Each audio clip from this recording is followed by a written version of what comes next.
ডিভিসির জলে আবারও প্লাবন আশঙ্কা, কারণ এর আগে আমরা দেখেছি দফায় দফায় ডিভিসির জল ছাড়া, আর তাতে কিভাবে প্লাবন পরিস্থিতি তৈরি হয়েছিল, আর তার সঙ্গে বৃষ্টি। আর গতকাল থেকে দক্ষিণবঙ্গে বৃষ্টি আর একাধিক এলাকায় ভারী বৃষ্টি। আরো বিস্তারিত এই বিষয়ে জানাতে পারবে অর্পণ রয়েছে আমার সঙ্গে।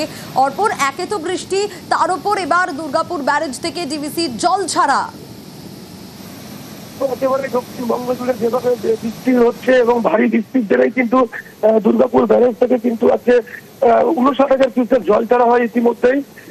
এরপরে যদি বৃষ্টির পরিমাণ বাড়ে তাহলে কিন্তু ডিভিসির তরফ থেকে কিন্তু এই জল ছাড়ার পরিমাণ বাড়বে এমনটাই আশা করা যাচ্ছে। এবং ডিভিসি কর্তৃপক্ষ এবং সেচ দপ্তরের থেকে সূত্রে যেটা জানা যাচ্ছে যে এই বৃষ্টি যদি বাড়ে তাহলে জল ছাড়ার পরিমাণ বাড়বে এবং নিম্ন দামোদরে যে সমস্ত মানুষ বসবাস করে তাদেরকে সতর্কতা জারি করা হয়েছে ইতিমধ্যেই প্রশাসনের তরফ থেকে। এবং দুর্গাপুর ব্যারেজ লাগানো যে দুটি সেচ ক্যানেল রয়েছে সেই সেচ ক্যানেলেও কিন্তু জল ছাড়া হয়েছে এবং এই ভারী বৃষ্টির জেরেই কিন্তু ব্যারেজ থেকে জল ছাড়া হচ্ছে। বেশ।